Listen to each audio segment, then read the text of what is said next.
오늘 말씀의 제목은 성경적 낙관주의입니다. 성경적 낙관주의. 혹시 여러분 낙관주의하고 낙천주의하고 어떻게 다른지 아십니까? 낙관적인 사람과 낙천적인 사람. 좀 달라요.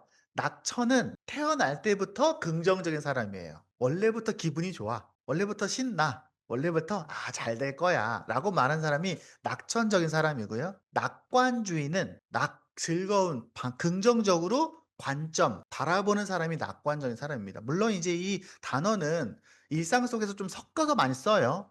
그러니까 이걸 정의를 어떻게 하냐에 따라서 사람마다 좀 다를 수는 있습니다. 네. 제가 대학생 때 제 학교 다닐 때 굉장히 좀 잘못된 선택을 하나 한 게 있는데 바로 심리학 전공 3 학년 수업을 한번 들은 적이 있어요. 교과서도 영어책이고 수업도 영어로 했던 굉장히 머리 아픈 수업이었어요. 시험도 영어로 봤어요. 근데 그때 제가 다른 수업은 다 모르겠는데 하나 잘 기억나는 건 그때 빅 5라고 성격 심리학에서 가장 핵심적인 내용들을 배웠었습니다. 요즘에는 MBTI로 성격 테스트를 많이 하죠. 근데 사실 심리학에서는 MBTI로 성격 테스트 하지 않아요. MBTI는 계속 바뀌어요. 환경과 상황에서 바뀌어요. MBTI로 그 사람 성격 테스트하는 거는 심리학자들이 별로 쪽 좋아하는 편은 아닙니다. 의미가 있지만 오히려 더 신뢰받는 거는 빅 5라 그래 갖고요. 5 개의 지표를 가지고 사람들의 성격을 분류하는 기준들이 있습니다. 근데 거기서 교수님이 얘기했던 것 중에 바로 낙관적인 사람과 낙천적인 사람을 구별해서 설명해 줬던 기억이 납니다. 낙천주의는요, 정서적인 기질에 가까워요. 원래 타고난 거죠. 기본적으로. 우리도 사람들 만나보면요, 항상 조금 더 예민하고 조금 부정적인 사람이 있고, 어떤 사람은 굉장히 긍정적이고, 굉장히 좀 마음이 열려있는, 굉장히 새롭고 변화와 이런 거에 대해서 열려있는 사람들이 있잖아요. 근데 그거는 좋고 나쁨이 아니라 그냥 그 사람의 스타일인 거예요. 특별히 그 빅 5 중에 외향성과 내향성이 있거든요. 그때 좀 더 외향적인 사람은 낙천적인 사람이고요. 그다음에 신경직적, 예민함에서 조금 예민함이 덜한 사람이 낙천적인 사람입니다. 그래서 그 5 개의 지표를 가지고 사람들을 분류할 때 외향성이 좀 높고 그다음에 신경증성이 좀 낮으면 낙천적이고 그다음에 쪼금 반대로 좀 외향성이 좀 적고 좀 상황에서 예민한 사람은 약간 반대적 성향을 갖는 거죠. 근데 제가 항상 얘기하지만 이건 좋고 나쁨이 아니에요. 그냥 그런 사람이 있는 거예요.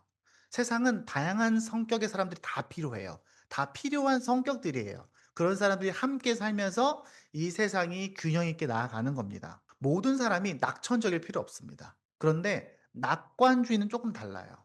낙관을 어떻게 표현하냐에 따라 정의에 따라 좀 다를 수 있겠지만 보통 낙관주의다라고 말하면 성격 심리학에서 세상을 긍정적으로 보는 관점을 말하는 거예요. 이거는 훈련되는 겁니다. 배우는 거예요. 그래서 세상을 잘 판단하고 분석하고 준비해서 그리고 나서 "잘 될 거야."라고 말하는 거죠. 예를 들어서 어떤 학생은 시험이 있으면 시험을 열심히 준비하고 나서 잘 준비했는데 끝까지 불안함을 못 벗는 사람이 있어요. 이런 사람들이 낙관적인 훈련이 좀 필요하겠죠. 어떤 사람은 공부는 하나도 안 하는데 나 시험 잘 볼 거야."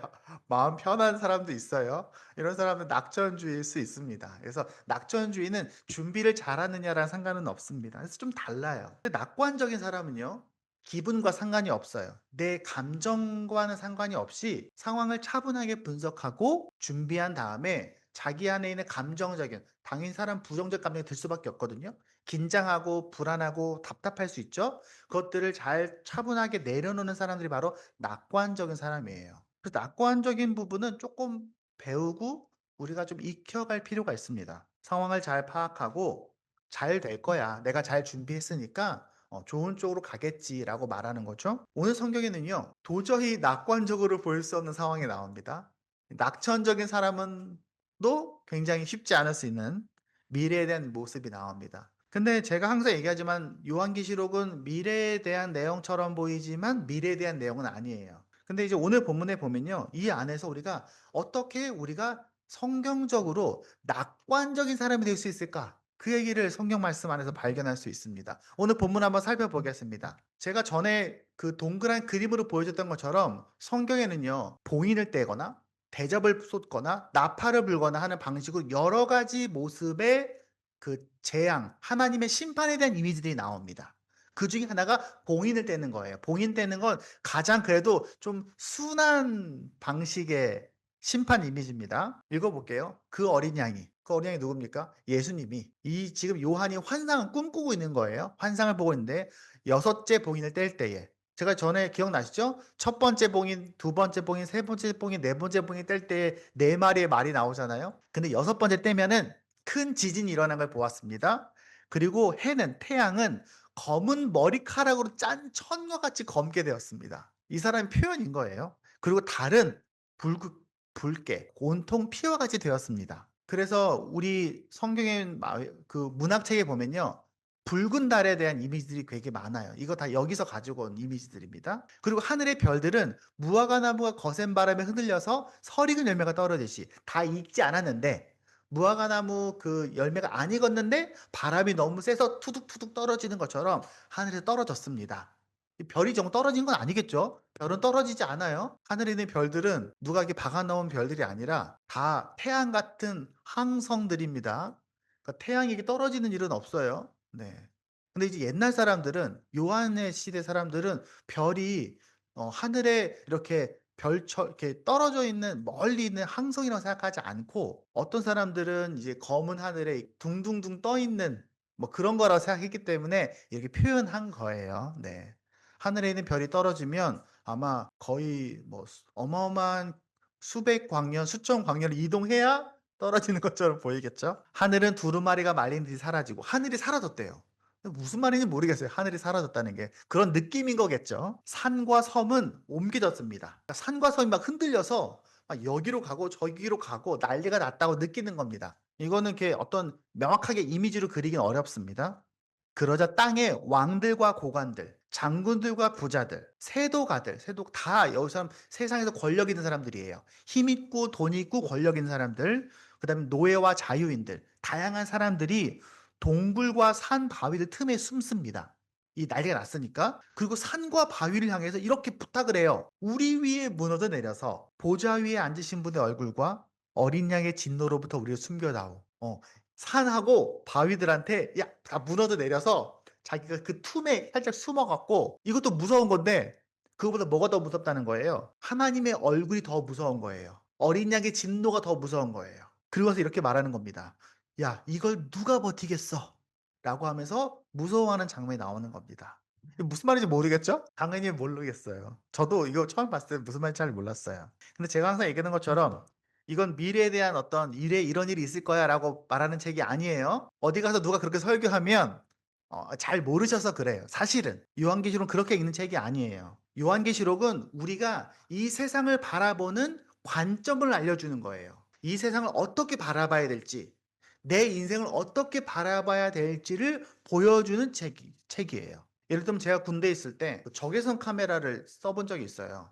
한동안 그걸 썼었습니다. 상황이 부대 안에 문제가 있었을 때 밤에 근무 쓸 때 적외선 카메라를 줬었어요. 그럼 적외선 카메라를 쓰고 근무했었어요. 그러면 이제 밤에요. 정말 잘 보여요. 카메라를 안 쓰면 이렇게 올리면 하나도 안 보여요. 너무 깜깜하니까. 근데 적외선 카메라를 끼면 진짜 완전 검은색 숲속에 이렇게 뭐 움직이는 것도 다 보여요. 그때 알았어요. 우리 동네 음식물 먹는 그 고양이가 밤에 얼마나 돌아다니는지 그때 처음 봤어요. 근데 이 요한계시록 우리에게 이런 말을 하고 있는 겁니다. 세상 사람들은 너의 인생에 대해서, 이 세상에 대해서, 역사에 대해서 이렇쿵 저렇쿵 말하지만 아니야. 사람들은 눈에 보이는 것만, 내게 의미 있는 것들만 보지 아니야. 그거 말고 보이지 않는 것을 보면 마치 적외선 카메라로 밤을 보는 것처럼 그렇게 보면 너희는 이 세상에서 잘못된 것들에 흔들리지 않고 진짜를 향해서 나아갈 수 있는 용기와 힘을 얻을 수 있어. 그 얘기를 하고 있는 거예요. 그래서 이 요한계시록에는 하나님의 이 심판 이미지를 이렇게도 보여주고 요렇게도 보여주고 위에서도 보고 밑에서도 보고 하면서 보여주는 겁니다. 이걸 순서대로 보는 거 아니에요. 제가 다시 얘기하지만. 그래서 요한계시록은 통째로 읽어야 되는 책인 겁니다. 그리고 다 읽고 나면 믿는 자들은 이런 결론을 얻게 되는 겁니다. 우와, 멋지다. 우리 하나님 정말 좋은 분이구나. 우린 다 잘 될 거야. 야, 신난다. 편안하다. 라고 말할 수 있는 것이 바로 요한계시록입니다. 오늘 본문에 보면요. 전반적으로 큰 규모의 재앙이 일어나지는 것처럼 보입니다. 그쵸? 굉장히 난리 법석에 뜹니다. 그리고 그러면 그전까지 '나 힘 있어. 나 유명해. 내가 최고야.' 그리고 다른 사람 위에서 떵떵거리고 있던 사람들, 지금으로 치면 정치적인 권력을 갖고 있던 사람들, 혹은 경제적인 권력을 갖고 있는 사람들, 혹은 뒤에서 여러 가지 자기의 유명함과 이 인기를 누리고 있던 사람들이 다 두려움 속에 빠진다는 겁니다. 그리고 그 모든 것을 통제하고 있는 분이 누굽니까? 어린 양. 누가 시작했어요? 그 어린 양이 이 이야기를 시작했어요. 예수님이 이 모든 세상의 변화를, 이 모든 난리를 컨트롤하고 계신다. 그가 시작했고 그가 끝내실 거야. 이게 다 그의 손 안에 있어. 라는 것을 이 본문이 보여주는 겁니다. 우리는 어디에 있습니까? 그 어린 양과 함께 있는 자들입니다. 재난 속에 있지만 우리는 어린 양의 품 안에 있는 사람들이에요. 자, 오늘 이야기가 우리에게 전하는 첫 번째 이야기는 바로 이겁니다. 성경적 낙관주의는 거짓된 두려움에서 자유하게 한다는 거예요. 오늘 6절, 12절, 14절을 이렇게 쭉 보면요. 해와 달과 별과 하늘이 다 무너집니다. 그리고 땅이 흔들리는 굉장히 공포스러운 장면이 나옵니다. 사람들이 이렇게 말해요. 야, 이제 다 끝났어. 이제 망했어. 우리는 할 수 없어. 하지만 어린 양과 함께하는 사람들은 이 모든 재난이 벌어지고 있지만, 이 난리법석이 이루어지고 있지만, 이것이 단지 세상이 망해지는 과정이 아니라 어떤 과정으로 보는 겁니까? 하나님이 뭔가 하고 계셔라고 보는 겁니다. 보는 관점이 다른 거예요. 하나님을 의지하지 않고 내가 보는 것만 보는 사람은 우와, 세상이 망하고 있네? 나도 망했네가 되는 건데, 세상이 보는 관점이 아니라 하나님의 관점으로 세상을 보면 내가 어디에 있는지, 내가 하나님 안에 있다는 것을 알고 있는 사람이 보는 관점에서는 똑같은 걸 보지만 하나님이 뭔가 하고 계시는구나라고 보는 거예요. 전혀 다른 관점인 겁니다. 그래서 거짓된 두려움은 이제 끝났어. 너네는 망했어. 라고 말하는 거지만, 성경적인 낙관주의는 이제 하나님이 일하시는구나. 이 세상에 힘 있는 사람들이 함부로 말하고 죄 지은 사람들이 책임도 지지 않고 저렇게 악한 사람들이 권력을 잡아서 약하고 힘없는 어려운 사람들을 그렇게 뭉개면서도 그들이 처벌받지 않는 이런 부조리한 세상에서 하나님이 뭔가 하시는구나. 그가 정의를 이루어 가시는구나라는 것을 보게 되는 겁니다. 그게 바로 성경적 낙관주의입니다. 살다 보면요, 세상은 우리에게 계속해서 두려움을 줍니다. 세상을 보면 다 온통 여러분을 걱정하게 해요. 불안하게 하고요, 두렵게 합니다. 왜냐면 물론 살면서 우리는 당연히 우리도, 믿는 우리들도요, 예기치 못한 어려움이 있을 수밖에 없죠. 하지만 그런 부정적인 결과에 집중하면은 우리가 바르게 살 수 있는 힘이 없습니다. 어릴 때는요, 친구들이 자기를 좋아하지 않을까 봐 그게 제일 무서워요. 학생 때는요, 친구들이 나를 무시하게 될까 봐, 친구들의 그룹에 내가 끼지 못할까 봐, 친구들이 뭐 잘 지내는데 내가 밀려나게 될까 봐, 그게 제일 무섭습니다. 그건 당연한 거예요. 어른들이 볼 때는 "그게 뭐가 무서워."라고 말했지만요, 아이들은 친구들에게서 자기가 무시당하는 것이 세상에서 하늘에서 별이 떨어지는 것처럼 무서운 일이에요. 공부 잘하는 거 중요하죠. 하지만 세상은 계속 여러분에게 거짓말할 거예요. 뭐라고? "야, 너 공부 못하면 망하는 거야. 공부 못하면 세상에서 도태되는 거야. 공부 못하면 사람들에게 평생 무시받으면서 살아. 너 공부 못하면 인생이 끝장인 거야. 너는 형편없는 인생을 산 거야."라고 계속해서 여러분은 들을 거예요. 학교에서도 듣고 TV에서도 그렇게 얘기하고 친구들도 그렇게 말할 거예요. 그런 얘기를 계속 듣잖아요. 그러면 '어, 그런가?' 계속 들으면 그런 생각을 하게 돼요. 물론 공부 열심히 해야죠. 저도 열심히 공부를 했어요. 누구보다 열심히 했어요. 하지만 분명한 건 공부를 잘하는 것이 인생을 결정하지 않아요. 여러분 모두 열심히 공부해야 돼요. 하지만 공부를 잘하지 못할까 봐, 1등 못할까 봐 그게 불안하고 두려워서 전전긍긍할 필요 없어요. 우리가 살다 보면요, 이런 얘기 계속합니다. "야, 너 스펙 쌓아야지." 명절 되면 사람들이 다 물어보잖아요. "너 대학 갔니? 너 공부 잘하니? 너 직장 어디 갔니? 너 연봉은 얼마쯤 되니? 너 회사는 어떤 곳이니? 너 차는 샀니?" 대학에 가고 직장에 취직하고 돈도 모으고 결혼도 하고 아이도 낳고. 근데 이 모든 과정들이 사실 자연스러운 건데요, 세상은 이걸 되게 두렵게 만들어요. 그래서 사람들이 가끔은 이걸 갖고 두려워서 포기하는 거예요. 여러분, 결혼은 무서운 게 아니거든요. 근데 결혼을 많은 사람들이 되게 무서워해요. 명절 되면 그런 설문서 되게 많습니다. 사람들이 왜 결혼하지 않는지, 왜 아이를 낳지 않는지. 젊은 사람들은요, 아이 낳는 걸 무서워해요. 왜냐면은 아이를 낳고 이 아이를 다른 사람들 보기에 떵떵거리면서 멋지게 키우지 못할까 봐 무서운 거예요. 그래서 무서워서 안 하는 겁니다. 그렇게 무서운 게 아닌데 다 잘 살 수 있는데 내가 충분히 돈이 없기 때문에 저는 결혼 못 해요. 저는 다른 사람처럼 아파트도 사야 되고요. 차도 사야 되고요. 1 년에 연봉 한 달에 얼마씩 돈을 쓸 수 있는 사람이 돼야 되는데 저는 그렇게 못 하거든요. 전 한 달에 월급 한 200만 원밖에 안 되는데 "제가 어떻게 결혼을 해요?" 라고 인터뷰를 해요. 너무 속상하죠. 얼마든지 살 수 있는데, 행복하게 살 수 있는데. 그래서 사람들은요. 더 많은 돈과 더 많은 능력과 더 많은 백이 있어야 가능한 일이라고 생각하게 되는 겁니다.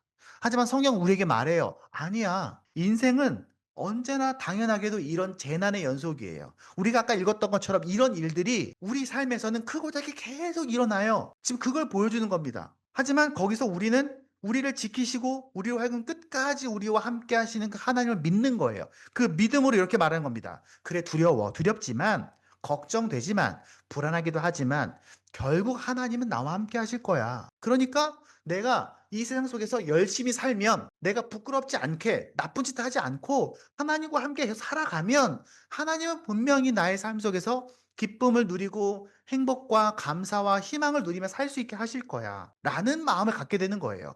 세상의 거짓된 두려움에 압도되지 않게 하시는 겁니다. 우리 아이들이 어떻게 다 전교 1등을 하겠어요? 우리 아이들이 어떻게 다 서울대, 의대 가겠어요? 못 가요. 그거는 그렇게 할 수 있다고 기도하면, 헌금 많이 하면, 여러분 부모가 신앙생활 잘하면 자녀가 잘 될 거다라고 말하는 거는, 여기서 솔직하게 말하지만 그건 거짓말이에요. 그건 어디 가서 사기치지 말라고 말해요. 그 목사님도 그런 얘기하지 마세요.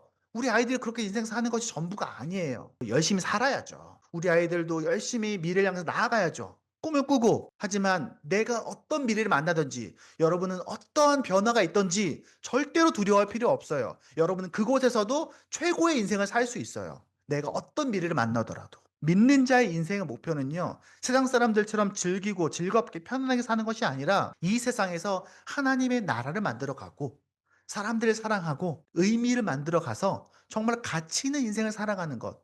성경 안에서 살아가는 것이 바로 우리 인생의 목표거든요. 그러므로 여러분, 하나님을 믿는 믿음으로 이 세상에 있는 거짓된 두려움으로부터 자유하게 되는 성경적인 낙관주의를 여러분이 가지시길 바랍니다. 두 번째는 이겁니다. 성경적 낙관주의는 우리를 허황된 긍정으로부터도 우리를 보호합니다. 허황된 긍정만큼 우리를 무섭게 하는 게 없어요. 여기 15절에 17절 보면요. 왕과 장군과 부자들이요, 진노를 피하기 위해서 간절하게 산과 바위를 향해서 부탁합니다. 우리를 보호해 줘. 우리를 위에 덮어서 어린 양의 진노와 하나님의 얼굴로부터 우리를 보호해 줘. 라고 말합니다. 이 세상 사람들은요, 그러기를 원합니다. 그러기를 기대해요. 당연히 보호받을 수 없죠. 근데 이 본문 안에서 하나님의 백성들은 어디에 있습니까? 하나님의 백성들은 어린 양과 함께 있습니다. 재난 속에 있지만 어린 양 옆에 있다고요. 똑같이 있지만요. 이 상황이 되면 알게 됩니다. 그들이 의지하던 것들, 그들이 가지고 있는 힘과 돈과 권력과 명예와 인기들이 다 허황된 긍정이었다는 것을 알게 됩니다. 그들이 또 끝까지 하나님을 의지하지 않고 회개하지 않고 하나님께 부르짖지 않고 산과 바위를 향해서 부르짖습니다. 그게 바로 허황된 긍정입니다. 그건 지금 이 시대에도 일어나고 있어요. 지금 여러분이 살고 있는 인생 속에서 수많은 사람들이 계속해서 허황된 긍정을 부르짖고 있습니다. 허황된 긍정은 이것들이 나를 도와줄 수 있을 거야. 이것들이 나를 지켜줄 거야. 이것들이 나를 행복하게 할 거야 라고 말할 겁니다. 하지만 성경적인 낙관주의는 그렇게 말하지 않아요. 아니, 세상은 우리를 보호해주지 못해. 아까 우리 찬양했었죠? 이 세상을 사랑하는 동안에 세상 것을 의지할 수 없다. 우리는 예수 그리스도 안에 있을 때, 내가 예수님을 믿을 때, 그분의 이름을 부를 때 우리는 진짜 보호하심을 얻을 수 있습니다. 지금도 세상은 우리에게 허황된 긍정을 보여줍니다. 어떤 게 있을까요? 여러분 생각해 봅시다. 우리 삶 속에 있는 허황된 긍정들. 돈이 많으면, 권력이 있으면, 높은 자리에 올라가면, 어떤 물건을 가지면, 내 외모가 엄청 아름다우면, 너가 그렇게 인기가 생기게 되면 너의 인생은 행복하고 의미 있고 가치 있는 사람이 될 거야. 그렇게 말할 거예요. 여러분 명절엔 TV 프로그램을 보십시오. 수많은 사람이 나와서 자기 자랑을 해요. 과시해요. 그리고 보고 따라하라고 해요. 어떤 사람들이 좋은 물건을 갖고 있는 것을 계속 보여줍니다. 그리고 너희도 이 물건을 갖기 위해서 노력해. 이걸 못 가진 사람들은 너희도 도태되는 거야. 열심히 돈 벌어서 이걸 사라 라고 여러분에게 계속 가르칩니다. 예쁘고 잘생긴 사람들이 사람들의 감탄 얻습니다. 요즘에 그 관찰 예능 많이 나오죠? 그럼 관찰 예능 나오면요, 사람들이 나와서 이렇게 막 운동을 해요. 그럼 사람들이 막 우와 멋지다 감탄을 합니다. 그 포맷이 왜 위험하냐면 사람은 그냥 멋있는 사람이 있으면 '어 멋있네.' 하고 끝날 텐데 옆에 사람들이 다 감탄하고 있으면 나도 자연스럽게 같이 감탄하게 돼요. 사람의 심리가 그래요. 그래서 관찰 예능은 내가 세속적인 반응, 세속적인 생각 방식을 내가 따라가게 만든다는 위험성이 있습니다. 세상 문화가 그래요. 근데 이거요 되게 오래된 방법입니다. 이 허황된 긍정이 이거 누가 처음 했을까요? "너 이것만 가지면 최고가 될 거야." 누가 제일 처음 했을까요? 에덴 동상에서 사탄이 제일 먼저 한 거예요. "너 이것만 먹어. 이거 먹으면 너 하나님처럼 될 거야." 하지만 잘 생각해 보세요. 이걸 먹는다는 건 하나님처럼 된다는 건 하나님을 포기한다는 거예요. 왜?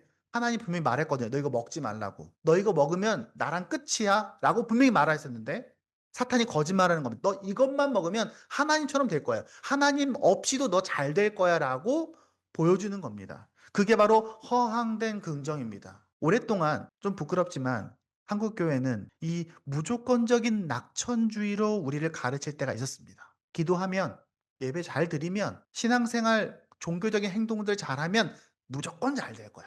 하나님 무조건 복 주실 거야. 무조건 좋은 데로 갈 거야. 라고 말했습니다. 그건 허황된 긍정입니다. 너가 이렇게 신앙생활 열심히 하니까 네 자식 잘 될 거야. 네 병 나을 거야. 너의 문제 너 승진할 거야. 더 높은 자리에 올라가게 될 거야. 라고 계속해서 잘못된 낙천주의로 우리를 얘기하기도 했습니다. 이건 오해에서 왔다고 생각합니다. 물론 하나님 우리에게 좋은 것을 주기 원하시죠. 맞아요. 하지만 요한계시록에 말하는 거예요. 하나님은 너희가 여전히 그 재난 가운데 있음을 하나님의 때가 오기 전까지 너희가 죽기 전까지 종말 끝이 오기 전까지는 여전히 너희는 그 재난 안에 있어. 요한계시록은 그 관점을 균형 있게 보여주는 겁니다. 성경은 그렇게 말하지 않죠. 당연히 너도 재난 가운데 있을 거야. 하지만 하나님과 함께 있으면 나아갈 수 있어. 바르게 나아갈 수 있어. 그게 바로 성경적 낙관주의인 겁니다. 허황된 긍정은 사람들 속이지만 성경적 낙관주의는 현실을 뚫고 진리의 뿌리를 내리고 소망을 꿈꾸게 합니다. 세상에 말하는 그 대단한 것들이 없더라도 우리가 하나님 안에 있으면 우리는 희망을 향해 나아갈 수 있거든요. 물론 어떤 사람이 이렇게 말할 수 있습니다. 아니 목사님 세상 것도 얻고 하나님 것도 얻고 둘 다 얻으면 되지 않겠습니까? 이렇게 얘기할 수 있죠. 세상에서도 잘 되고 하나님 안에서도 잘 되고 그러면 좋죠. 누가 그렇게 되겠습니까? 정말로 많은 사람들을 봤는데요. 세상에서 잘 돼서 신앙을 잃어버린 사람 정말 많이 봤고요. 세상에서 훌륭한 사람이 된 다음에 교회 안에 사람 너무 많이 봤어요. 한동안 우리나라에서 되게 유명했던 것 중에 그 기독교 지도자가 되라. 그리스도인 지도자가 되라라는 하나의 열풍이 부른 적이 있습니다. 한때 고지론이라고 해갖고 기독교인이 모든 삶의 지역에 고지를 점령하라는 거예요. 너가 기업을 다녀? 회사 최고가 돼. 거기서 하나님의 영향력을 끼쳐라. 너가 법조인이야? 최고 자리까지 올라가. 거기서 하나님의 자녀로서 영향을 돌려. 그래서 많은 연예인들이 대상을 받으면 하나님께 영광을 돌립니다라고 말하는 거예요. 그런 생각에서 오는 겁니다. 근데 여러분 잘 생각해 보세요. 우리나라 역사 속에서 지난 100년, 120년간 기독교 역사 속에서 각 공동체의 정점에 있는 사람이 기독교인으로서 영향을 잘 끼쳤던 사람이 누가 있을까요? 정말 어려운 케이스예요. 성경을 잘 읽어보면 대부분 이렇습니다. 너가 세상을 택하든지 하나님을 택하든 둘 중에 하나는 택해. 너의 삶의 우선순위는 분명해야 돼. 우리는 세상 속에 살지만 여전히 우리 삶에서의 우선순위는 하나님이 돼야 합니다. 우리 아이들이 우리가 허황된 긍정으로 빠지는 것에 대해서 주의해야 됩니다. 하나님 없어도 하나님을 필요로 하지 않아도 세상에 있는 지혜와 선한 의지, 세상에 있는 좋은 것들로만으로 우리 인생은 충분해라고 말하는 그 가짜로부터 우리가 벗어나야 됩니다. 성경적인 낙관주의는요. 하나님 없는 곳에서는 소망이 있는 것이 아니야. 하나님이 함께 하실 때에만 그때만 우리에게 진짜 희망이 있는 거야라고 말하는 것입니다. 그럼 우리는 세 번째 이야기를 가게 됩니다. 성경적인 낙관주의는 그래서 우리의 삶이 바르게 나가게 합니다. 하나님의 뜻에 순종하며 승리를 확신할 수 있게 도와줍니다. 허황된 긍정을에도 치우치지 않고 거짓된 두려움으로부터도 치우치지 않고 우리가 바르게 나아가게 한다는 거예요. 여기 오늘 본문에 보면요. 17절에 보면 이렇게 되어 있습니다. 제일 뒤에 보면요. 어린 왕들과 고관들과 장관들과 부자들과 세도가들이 절망 속에서 이렇게 부르짖습니다. 그날에 누가 능히 서리요. 그날에 그 누구도 당당할 수 없다는 거예요. 그 누구도 당당하게 제가 잘 마쳤습니다. 잘 끝났습니다. 제가 해냈습니다라고 아무도 못한다는 거예요. 누구도 왕도 그렇게 못한다고 선언하는 거예요. 그렇게 못한다는 말입니다. 근데 우리가 요한계시록 6장에서 끝나는 게 아니죠? 요한계시록은 갈 길이 멀어요. 그럼 6장 다음에 뭐가 있을까요? 7장에 무슨 내용이 나올까요? 6장이 이렇게 끝나는 거예요. 그 누구도 능히 설 수 없어 라고 6장이 끝났어요. 그리고 7장에는 어린 양과 함께 있는 사람들에 대한 이미지가 나옵니다. 그리고 여기에 바로 우리가 한 번씩 들어봤었던 14만 4천 명 얘기가 바로 여기 나오는 거예요. 네. 7장에는 그 재난 속에서 보호받아서 승리를 누리고 있는 하나님의 백성들이 나옵니다. 그리고 그들의 수가 14만 4천이라고 말하는 거예요. 14만 4천이라는 숫자는 12지파를 그 안에서 12,000명씩 곱한 거예요. 12,000명은 12 곱하기 12 곱하기 1000입니다. 성경에서 1000이라는 숫자는 완전 숫자를 말하는 거예요. 그래서 성경에서 하루가 1000년 같다, 1000년이 하루 같다라고 말하는 겁니다. 그래서 나중에 보면 요한계시록에도 뒤에 보면은 사탄이 1000년 동안 뭐 한다 이런 말이 나오는 게 그 1000은 많은 숫자를 표현하는 상징적인 숫자고요.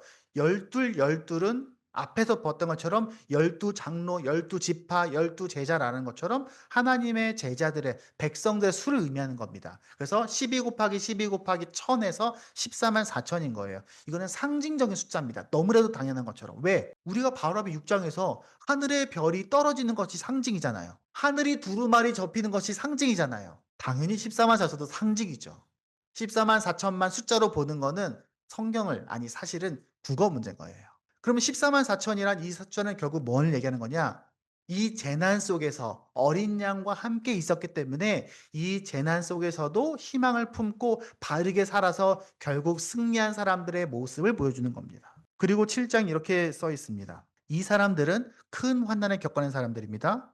그들은 어린 양이 흘리신 피에 자기들의 두루마기를 빨아서 희게 하였습니다. 그 피로 인해서 내가 깨끗하게 됐다는 거예요. 내가 하나님께 죄를 회개하고 예수님이 나의 죄를 용서해 주셨기 때문에.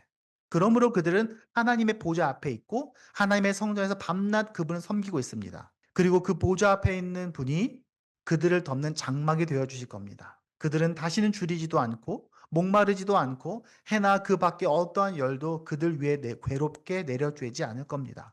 보좌 한가운데 계시는 그 어린 양이 그들의 목자가 되셔서 생명의 샘물로 그들을 인도하실 것이고 하나님께서 그들의 눈에서 눈물을 말끔히 씻어 주실 것입니다. 어린 양이 흘리신 피에 자기 두루마기를 빨았단 말은 예수 그리스도를 주로 영접하고 그 보혈로 자기의 죄가 용서된 사람들을 말하는 겁니다. 우리는 그 약속을 믿는 거예요. 우리가 뭘 믿냐면 예수님을 주인으로 고백한다고 말했잖아요. 그 얘기는 뭡니까? 예수님 내 주인이야. 그럼 주인이라는 말은 뭡니까? 그냥 나를 소유했다는 겁니까? 끝나는 게 아니에요. 주인이라는 말은 주인이 원하는 것을 내가 행동한다는 의미예요.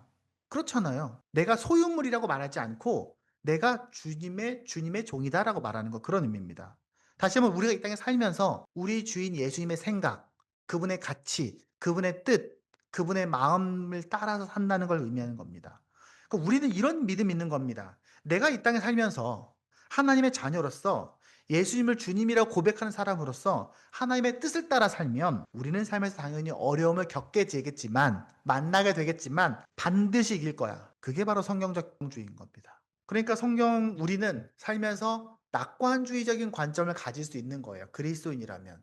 낙천주의가 아니라 세상의 거짓된 두려움에 움츠러들지 않고 허황된 긍정에 흔들리지 않고 내가 이 땅에 살면서 하나님의 뜻이 뭐지? 나를 향한 하나님의 뜻이 뭘까라고 고민하는 거. 그럼 하나님의 뜻이 뭔지를 알아야겠죠. 그걸 발견해 가는 것이 우리의 인생의 삶이에요. 우리가 이렇게 주일날 예배하고 우리가 또 아침마다 말씀을 읽고 찬양도 하고 기도도 하고 하는 이유 중에 뭡니까?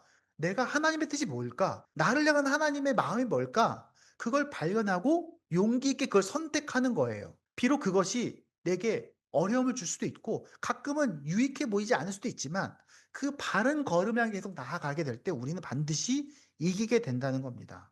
그러므로 여러분 스스로 질문하십시오.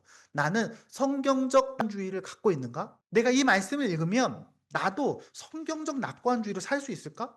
이것의 대표적인 사람이 바로 여호수아입니다. 오늘 우리 아이들은 이 여호수아 본문 가지고 설교했어요. 여호수아 잘 기억하실 겁니다. 이스라엘 백성이 애굽에서 출애굽을 하고 나서 40년 광야를 삽니다. 이때는 모세가 인도를 하죠. 근데 모세가 죽고 여호수아가 그 다음 지도자가 됩니다. 그리고 그들은 이제 가나안 땅에 들어가야 돼요. 수많은 전쟁을 치를 준비가 되어 있습니다. 그러면 여호수아가 얼마나 불안했겠습니까? 근데 그때의 여호수아에게 하나님께서 이렇게 말씀하십니다. 굳세고 용감하여라. 내가 이 백성 조상에게 주기로 한 땅을 이 백성에게 유산으로 물려줄 사람 바로 너야. 내가 너를 통해서 이 일을 할 거야. 긍정적으로 바라봐. 낙관적으로 바라봐. 그런데 그냥 낙관이 아니죠. 너는 크게 용기를 내어서 나의 종 모세가 너에게 지시한 모든 율법을 지키고 오른쪽으로나 왼쪽으로나 치우치지 않고 그러면 네가 어디를 가든 성공할 거야. 이 율법의 말씀을 늘 읽고 공부하고 성심껏 실천하면 너의 가는 길이 순조로울 것이고 내가 성공할 거다. 이게 바로 성경적인 낙관주의입니다. 그래서 우리가 아이들이 만약 학교에서 공부를 시험을 앞둘 때 성실하게 잘 준비하고 두려움과 불안 없이 하나님이 나와 함께 하실 거야 라는 그 믿음으로 편안하게 담대하게 문제들 앞에 나아가는 것, 맞서는 것, 서는 것, 그것이 우리 아이들이 또 학교에서 영향력이 있을 거라 생각합니다. 말씀을 맺겠습니다. 우리 오늘 성경적 낙관주의에 대해 얘기를 했습니다. 제가 처음 얘기했던 것처럼 우린 이게 다 잘 될 거야. 그러니까 편하게 살아. 편안하게 잘 지내. 라고 그냥 쉽게 말하는 것은 아니라는 걸 알게 되었습니다. 우린 열심히 살아야 돼요. 하루하루 최선을 다해야 합니다. 학생들은 미래를 향해서, 꿈을 향해서 열심히 공부해야 합니다. 어른들도 자기 주어진 삶에서 성실하게 해야죠. 하지만 세상이 주는 부풀려진 두려움 때문에, 세상이 주는 그런 허황된 허영 때문에 우리의 삶이, 우리의 감정이, 우리의 생각이 이리저리 휘청거리지 않고 정말로 하나님의 뜻을 따라서 서로 사랑하면서 진리와 정의와 바른 길을 찾아가면서 그렇게 하루하루 살아내는 것. 그게 바로 성경적 낙관주의입니다. 물론 완벽하라는 거 아니에요. 하나님은 여러분을 잘 이해하고 계세요. 하지만 그 걸음을 멈추지 않은 것.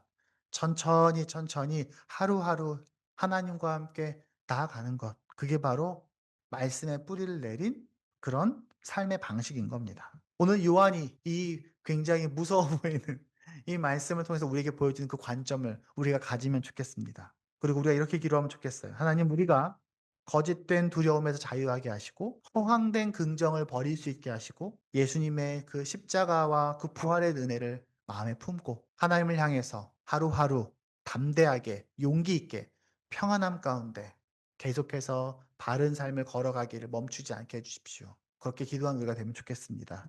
함께 기도하겠습니다.